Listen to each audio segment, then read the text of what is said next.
burunning burunusida nihoyatda oq ko'ngil va emgakchan bir kishi bo'lib, uning hamma narsasi bor ekan-yu, biroq balasi yo'q ekan. Shunlashqa u o'zining biror balasi bo'lishini to'limi arzu qiladi ekan. Bir kuni u yiroq davlatdan kelgan yo'lovchilarni kutib olibdi. Mehmondo'st bu kishi ularni kutib olib uyiga boshlabdi.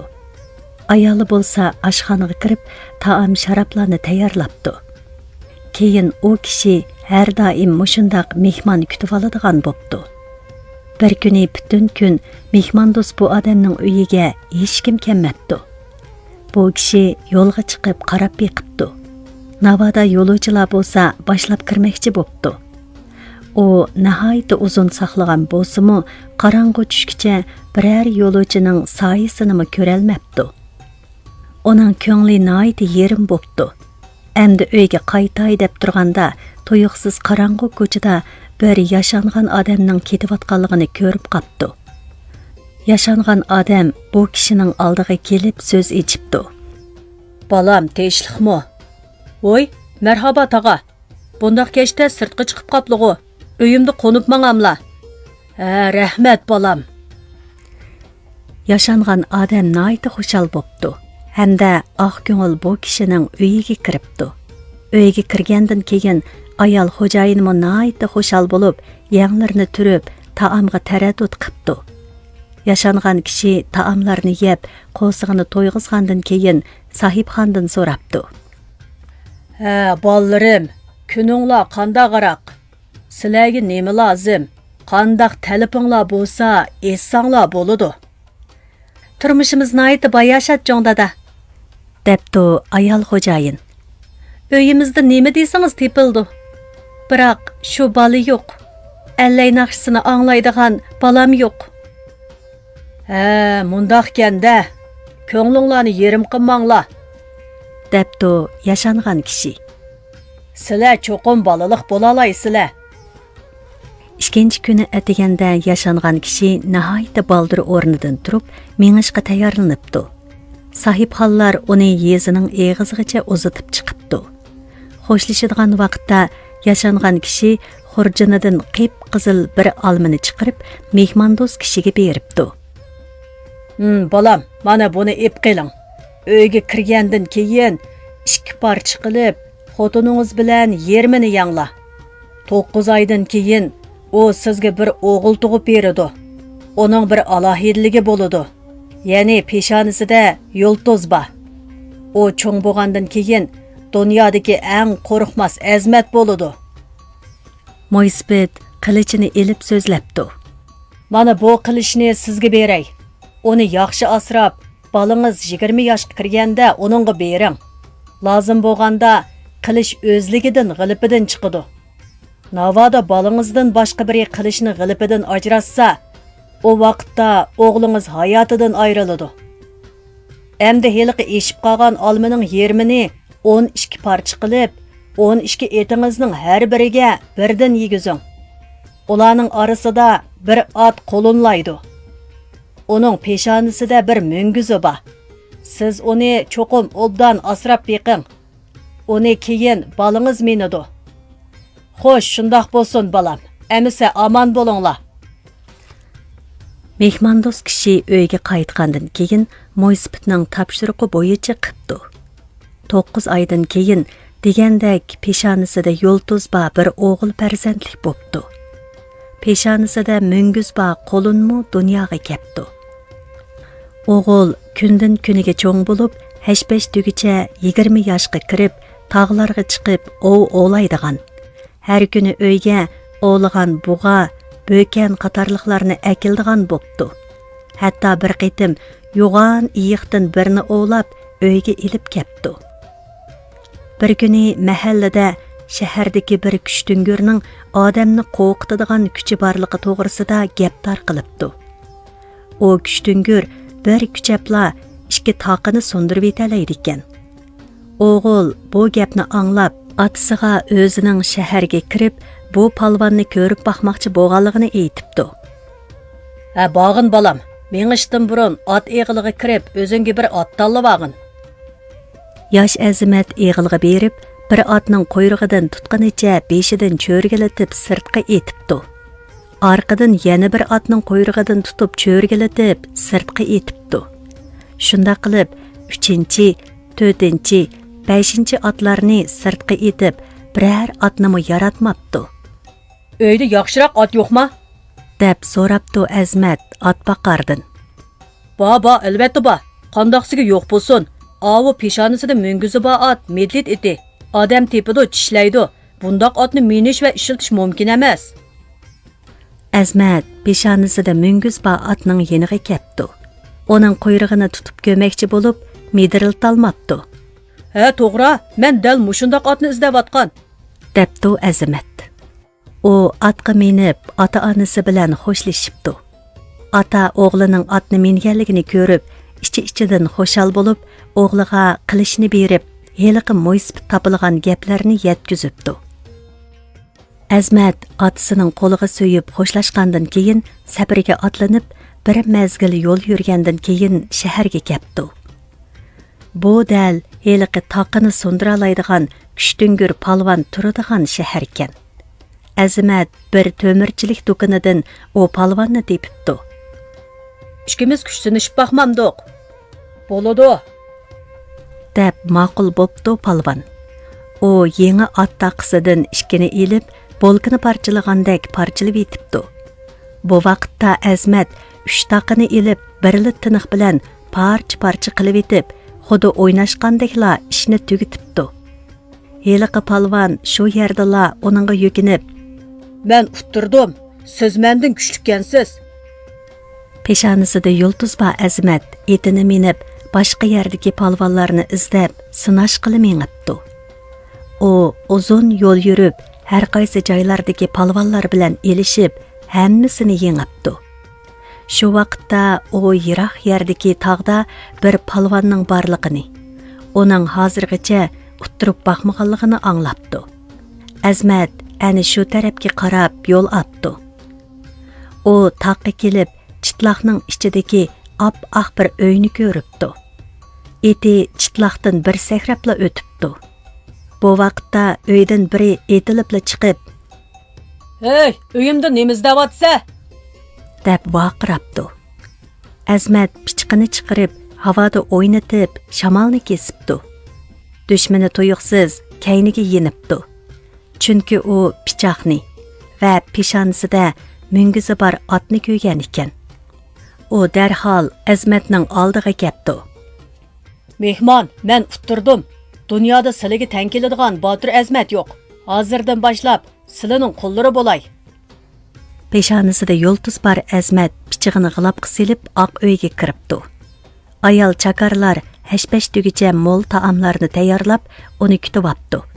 Mehmon va sahib xonlar o'ltirib yeb ichibdi. Oxirida qo'l berishib, qarindoshlardan bo'lishibdi. Palvon Azmat yigitga mundaq debdi: "Mening shundoq bir iqtidorim bor. Men iyiqqa, o'shkiga va xishchirga aylana olayman. Beshimni yerga qilib, qo'lim bilan yo'l manga olayman." "Shundoqmi? Sen yana nima qila olaysan?" "Men dunyoning hamma yeridagi kishilarning so'zini anglay olayman." "Nimanchi qaltis?" debdi Azmat. Shunda qilib ular xo'shlashadigan vaqtda palvon: "Xayr, birodar, omon bo'lg'in. Biz yana qachon ko'rishalaymiz? Sening hayot ishkanligingni yoki sana biror ish bo'lganligini men qandoq bilaman?" deb so'rabdi. "Men sana aytsam," deb javob beribdi Azmat. "Bu gulni sana beray. Buni onam men tug'ilgan kuni gullik tergan. Urug' bixlinib, cho'ng bo'lib, 2 tal chechak chiqarib ejilgacha texi to'zib boqqani yo'q. Navoda men o'lsam, bu gul qurib ketadi. Senda bir tal qolsin, menda bir tal qolsin. Sen uni ko'zitib tursang bo'ladi. Navoda u echilib tursa, demak men hayot. Navoda u qurib ketsa, menmi bu olamda yo'q bo'lgan bo'laman." Azmat so'zini tugitib bo'libla, mung'izlik etiga sakrab chiqib, ho'yladan ayrilibdi. Mung'izlik ot quyundek chepib, yeshil yayloqlar, o'rmonliqlar va 10 necha daryodan o'tibdi. U yo'l bo'yi kishilardan yaqin atrofda o'zidan kuchli palvonlarning bor yo'qligini so'rab mengibdi. Әмма birərisi onunğa oningdanmı kuchlik palvon borligini deb beralmabdi. Keyin Azimat nihoyatda cho'nqur bir ko'lning yeniga keldi. Ko'lning o'ttirsida bir kichik uy bor ekan. Azimat otdan tushib, suv ichmoqchi bo'lganda, tuyuqsiz uyning ichidan yo'g'on qo'rsoq bir odam chiqib vaqirabdi. Hey, suyimni ichma. O'zim usab aran qoldim men. Tuzluq beliqni jixyab olgandim. Bir hafta saqladim. Ko'lning suyi to'liq bo'lganda, ondan biroqli ichib tugitiman. Yo'g'on qo'rsoq odam shundoq deb bo'libla, suni bir tartibli ichib etibdi. Ko'lning suyi tugabdi. Azimat buni ko'rib hayron bo'lib, etidan tushib, bu yo'g'on qo'rsoq bilan paranglashibdi. Ular do'stona paranglashib, birodarlardan bo'lishibdi. Ayrildigan vaqtda Azimat yo'g'on qo'rsoqqa o'zida qolgan bir tal gulni beribdi. Andan onunğa gulning ahvolini aytib berib, yo'g'on qo'rsoq bilan xo'shlashibdi. Yalğız mingizlik at xeyli yo'llarni bosgandan keyin cho'nqur bir jilg'iga kelibdi. Jilg'ining ichida bir egiz munar bo'lib, munarning uchi oltindan yasalgan ekan. Azimat ko'nglida bu yerda cho'qim muhim odam turadi deb o'ylab, berib ishikni uribdi. Bir qitim, ikki qitim, uch qitim uribdi. Sada kemmabdi. Shuning bilan u chitlaqdan ichiga qargan ekan, tosh balanpay ustidan bir tangdoshsiz go'zal qiz tushibdi. Uning kiyimlari oltindan hal berilgan. Qo'llarida yoqut uzuklar poqirab turgan ekan. U qiz ishikning oldiga kelib, ishikni ochib beribdi. Va Azimatni ko'rib, ko'zlari namlanibdi. Go'zal Parizod, nimaga yig'laysiz? deb so'rabdi Azimat. Nimishqa yig'lamog'idakman. Qaroqchining ayoli bo'ldim. Aslida podshohning qizi edim. Ah ko'ngil bir yigit bilan chayimni ichirganiga 1 yil bo'lgan. Biroq to'y kuni bir to'p qaroqchilar o'rdiga hujum qilib, meni bulab qochib bu yerga solab qo'ydi. Har kuni bu yerda yosh to'kaman. Kunlarim azobda o'tyapti. Shu topda mening sizga ichim og'riyapti. Siz yosh turibla o'lib ketadigan bo'ldingiz. U qaroqchi sizdek yigitdan mingni o'ldira oladi. Parizod andish qilmang, debdi Azimat. Men uni yengalayman. Bu vaqtda qaroqchi ovlayotgan ekan. Yiroqdan birining malika bilan paranglashayotganligini ko'rib, ochchig'i ming gaz o'rlab, etiga qamchi silib etilib ketdi. Yigit qilichini ilib, qaroqchining etini o'ttirdan 2 parcha qilib etibdi. Qaroqchi yerga mollaq etib tushib, o'zini o'ngshay deb bo'g'icha Azimat yana bir qilich urib, uni o'ltiribdi. Go'zal qiz qaroqchining o'lganini ko'rib, Azimatga nurg'un rahmat hashqalli aytibdi. Ular uzundan uzun mungdishibdi. Azimat uningga ko'ngil izhor qildi. Malika rozilik bildiribdi. Shunda qilib ishkaylan o'zaro rozilik berishib va va'dalashib to'y qildi. Malikaning otasi qaroqchining o'lganligini anglab, qizini qaytirib kelishga odam avatibdi. Aslida otasi uni bir kenazga bermoqchi ekan. Biroq Malika unamabdi. U kelganlarga "Sizlar berib otamga danglar, men allabirun to'y qilib bo'ldim", debdi. Malikaning otasi nihoyatda darg'azab bo'lib, Azimatni o'ltirmoqchi bo'pti. Bu vaqtda hiylagarlikda tulkiga o'xshaydigan bir jodugar uning o'rdisiga yetib kelibdi. Hamda podshohga: "Podshoh oliylari, men bu Azimatni o'ltirib, qizlarni ep kelsam, buning uchun menga nurg'unlagan mol dunyo beramdala. Albatta, sana bir xalta tilla berman", deb javob beribdi podshoh. Shuning bilan jodugar tilamchi siyoqida munar tarafga beribdi. Bu vaqtda Azimat o'g'layotgan ekan. Jodugar darvozani chekib Malikaga: "Jinim qizim, menga iching og'risin. Uyim, yeydigan narsam yo'q. Azroq bir narsa sadiqa qilgin." Malika uydan bir sevat bolka va pishirilgan go'sht, shundaqla mevalarni elib chiqib, jodugarga berib: "Bir narsa lozim bo'lganda keling mo'ma, men yolg'iz o'ltiraman. Siz kelsangiz paranglashimiz", debdi. Ikkinchi kuni Azimatning sirtqa chiqib ketgan vaqtida jodugar yana kelibdi. Shu tariqada bir necha kun kelib, Malika bilan yaqin do'stlardan bo'lib qopdi. Hiylagar jodugar Malikadan Azimat bilan qandoq o'tayotganligini so'rabdi. Biz naydi inoq, debdi Malika. u mendan hech qanday narsani yoshirmaydi.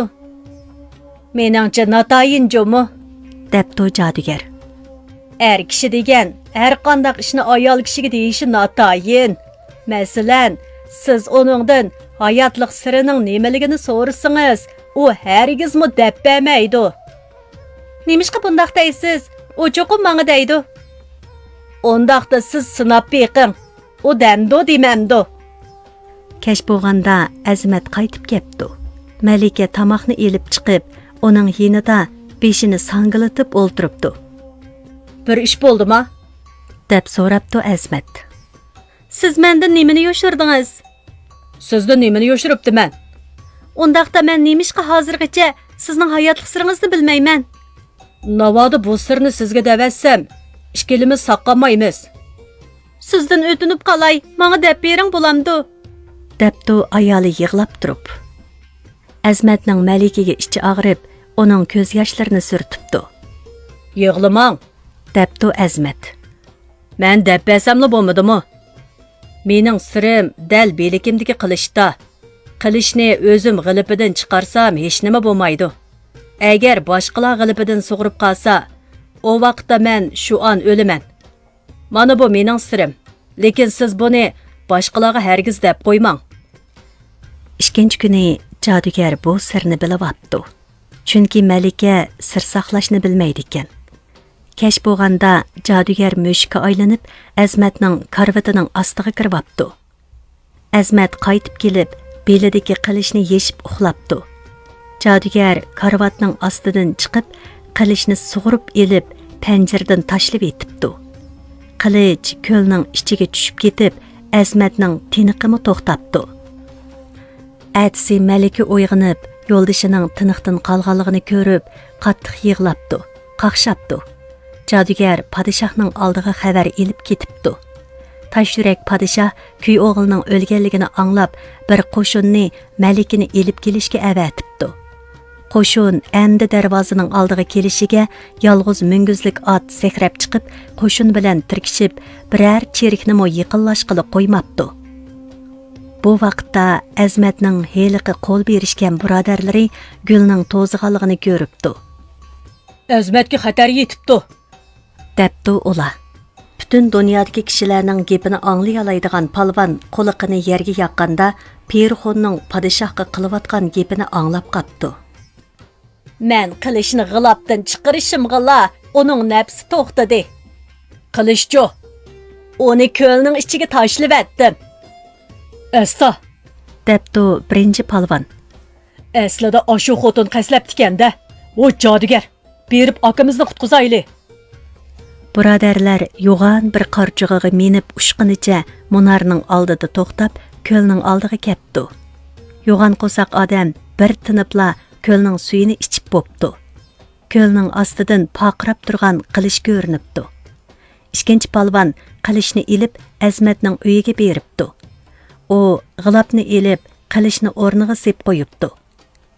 Azmatmi ko'zini o'lab o'rnidan turibdi.